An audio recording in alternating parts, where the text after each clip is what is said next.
He only wanted a quiet evening, a place he had invested his heart and soul into building. But when he walked into his own club, something unthinkable was happening. A wealthy-looking white couple had taken his private VIP table, laughing as though they owned the place. No one moved, no one questioned them. And when he calmly approached, the room went silent, not because of who they were, but because of what he revealed.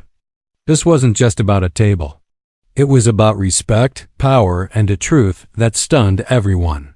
What happened next would shake the entire room. It was a Friday night in the heart of the city, the kind of night when the streets pulsed with neon lights and the rhythm of music spilled from every doorway.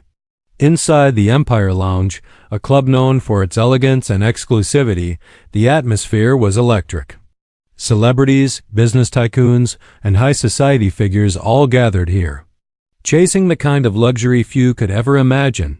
But what most didn't know was that this very club, with its glistening chandeliers and velvet booths, belonged to a man who had built everything from the ground up.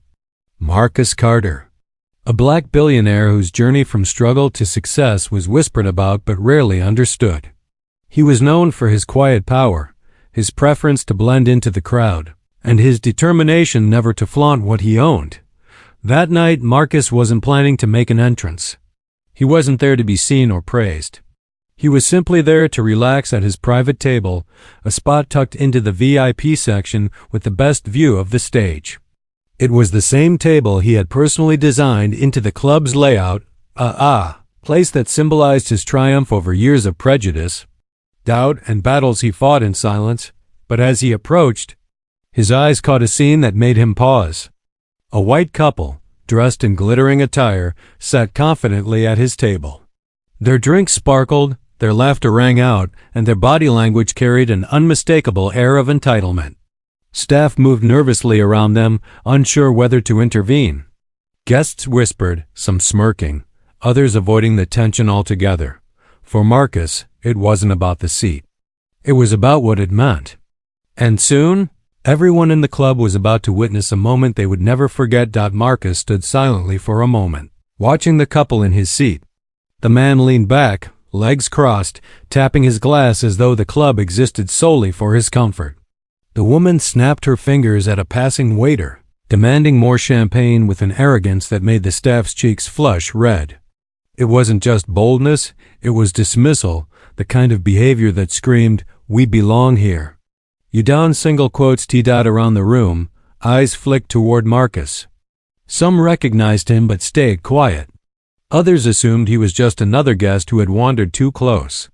The staff hesitated. Did they step in or stay silent? The tension pressed heavy in the air. Marcus moved closer. His calm demeanor disguised the storm beneath his chest. He didn't want conflict, not tonight.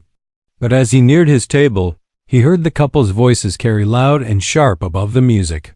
"This is the best spot in the house," the man boasted, raising his glass. "And no one's told us otherwise, so clearly it's ours."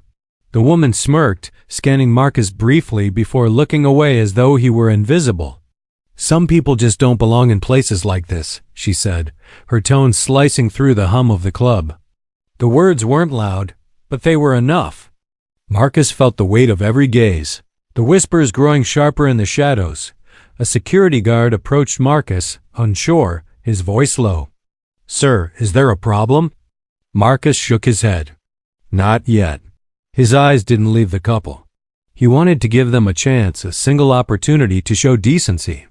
But they didn't. The man raised his voice even higher, pretending not to notice Marcus's presence. "Look around, this is luxury. You can't just walk in and expect to sit here. Some of us have earned it." His smirk was a dagger, his words dripping with condescension. Marcus's jaw tightened. He thought of the years he spent building businesses that no bank wanted to fund, the doors that slammed in his face because of the color of his skin, the endless battles to be seen as equal. And now, even in a space he owned, strangers still believed they held the right to dismiss him. Guests were leaning in now, their curiosity pulling them closer. Phones discreetly lifted, recording. The couple remained smug, believing they were untouchable. To them, Marcus was just another man they could brush aside. The staff stood frozen, their silence betraying fear. The entire room waited for Marcus to walk away, to accept humiliation the way so many were forced to in silence. But Marcus was not a man who walked away. He took a slow breath and stepped right up to the table, his hand resting gently on the velvet edge. His presence finally drew the couple's attention, their smug expressions hardening into annoyance. "Excuse me," the man said with a mocking smile. "This table is taken." The room held its breath. Every heartbeat echoed in the silence. Marcus's next move would not just reclaim his seat. It would expose a truth the entire club could no longer ignore. The man's mocking words lingered in the air. "This table is taken." The arrogance in his tone echoed louder than the music, sharper than the clinking of glasses. All eyes shifted toward Marcus. People leaned forward, phones raised higher. The moment felt suspended in time. Marcus's hand remained steady on the table, his posture calm, though a storm of memories surged through him. Boardrooms where his voice was ignored, meetings where his presence was doubted, contracts ripped from his grasp because someone thought he wasn't the right fit. Tonight was different. Tonight, he wasn't going to let silence win. With a measured voice that carried through the velvet air, Marcus spoke. "You're right," he said evenly. "This table is taken." The couple exchanged smug glances, satisfied that their defiance had held. The man smirked wider, as if he had proven a point. But Marcus didn't move. He didn't flinch. Instead, he leaned forward slightly, his eyes locking onto theirs, and continued, "Because I own this club." The words sliced through the room like lightning. In an instant, the laughter died, the whispers stopped. Every sound seemed to vanish as the weight of truth sank into the crowd. Staff who had been frozen in hesitation straightened with relief, as though chains had just been broken. Guests stared wide-eyed, some with jaws hanging open, others whispering in disbelief. The couple's confidence crumbled. The woman's glass trembled slightly as she lowered it to the table. The man blinked, his smirk collapsing into a flush of red. He stammered, searching for words, but nothing came. Silence thickened. Marcus didn't gloat, didn't raise his voice. He simply stood there, unshaken, a quiet authority radiating from him that no arrogance could diminish. It wasn't just about a table anymore. It was about every time he'd been told, "You don't belong." And now, in front of everyone, that lie had shattered. For a long moment, the silence inside the Empire Lounge was heavier than the music outside. All eyes were fixed on the billionaire who had just spoken the truth with such calm power. The staff exhaled, shoulders easing, as though justice had finally been spoken aloud in the very room where it was needed most. The white couple sat frozen, stripped of the confidence that had carried them through the night. Their arrogance had turned to shame, their entitled laughter to silence. Without Marcus raising his voice, without anger or confrontation, their behavior had been exposed for what it was. They weren't the center of the room anymore. He was. Marcus didn't demand an apology. He didn't need to. His presence alone, his words alone, had made the point. With a quiet nod to the staff, he gestured for the couple to be escorted away, not in anger, but in dignity. The guests watched, murmuring among themselves, many realizing they had witnessed more than a simple seating dispute.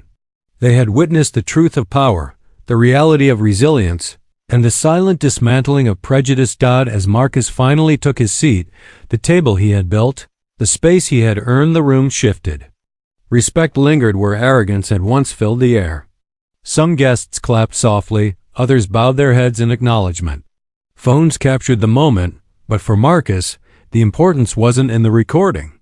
It was in the lesson. This wasn't just about him. It was about every person told they didn't belong, every voice silenced, every dignity stolen in the shadows of entitlement. Tonight was proof that the narrative could change, that silence could be broken. And respect demanded without raising a fist. And so the question remains, how many more moments will it take? How many more truths spoken aloud before respect becomes the standard, not the exception?